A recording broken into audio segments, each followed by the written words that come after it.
The year was 1872, and the Atlantic stretched vast and impenetrable, a blue canvas where man and nature waged their quiet, eternal struggle.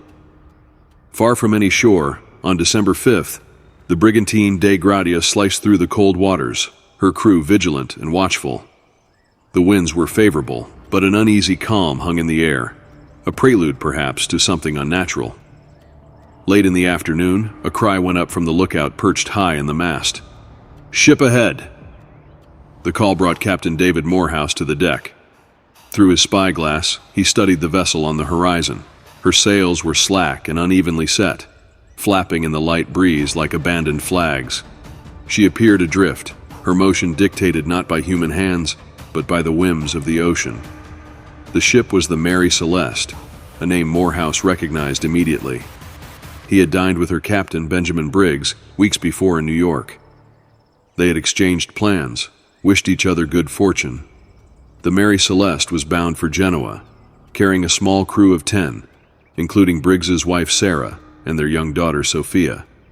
But now, the Mary Celeste drifted aimlessly, her lifeboat missing, her crew nowhere to be seen.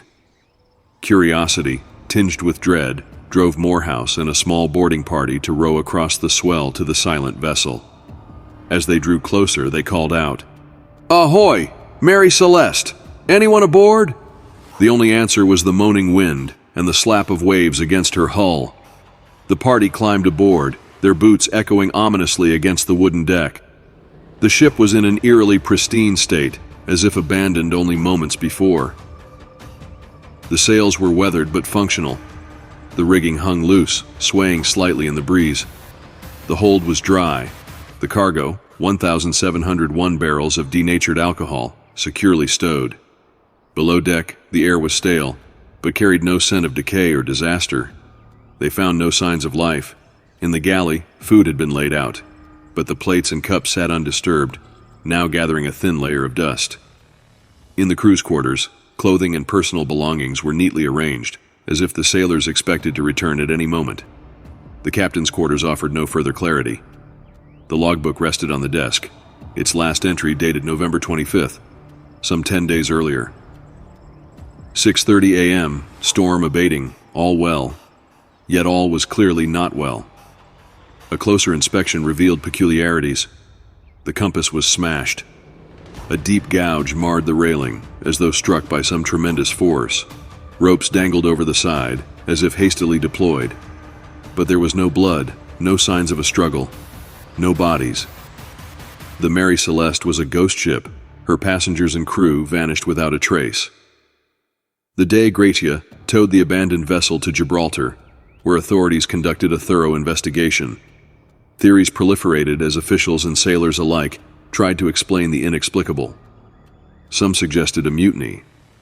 Perhaps the crew had turned on Captain Briggs and escaped in the lifeboat. But why was there no evidence of violence?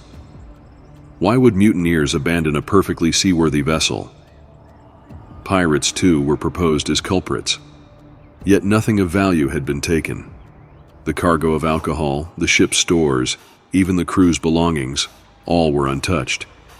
Nature herself was a suspect. Could a sudden seaquake or rogue wave have caused the crew to panic and abandon ship?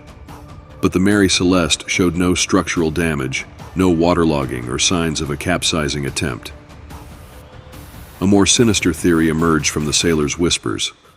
Some spoke of sea monsters, colossal and ancient beings that lurked in the depths.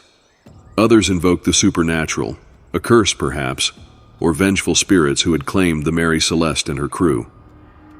One hypothesis gained traction: the volatile nature of the cargo itself. The barrels of industrial alcohol could have leaked, filling the hold with highly flammable fumes. Perhaps the crew feared an imminent explosion. They might have launched the lifeboat to escape the danger, tethering it to the ship with a line. But if this were true, why had they not returned once the danger passed? Later inspections revealed that 9 barrels of alcohol were mysteriously empty. Whether the liquid had evaporated or been deliberately removed, no one could say. The Mary Celeste changed hands several times after her ghostly discovery, each owner meeting a streak of misfortune. One captain went bankrupt, Another wrecked her off the coast of Haiti in a failed insurance scam, but her legend endured. Sailors crossing the Atlantic spoke in hushed tones of her haunted past. Some claimed to see her specter on moonless nights, a silent silhouette drifting across the waves. Others swore they heard whispers in the wind, faint cries that seemed to call out from another world. The Mary Celeste was more than a mystery, she was a warning. The sea, vast and unforgiving, does not always surrender its secrets. To this day, the disappearance of the Mary Celeste's crew remains unsolved. Theories have come and gone, each failing to explain the full extent of the mystery. In the absence of answers, we are left with questions and a lingering sense of unease.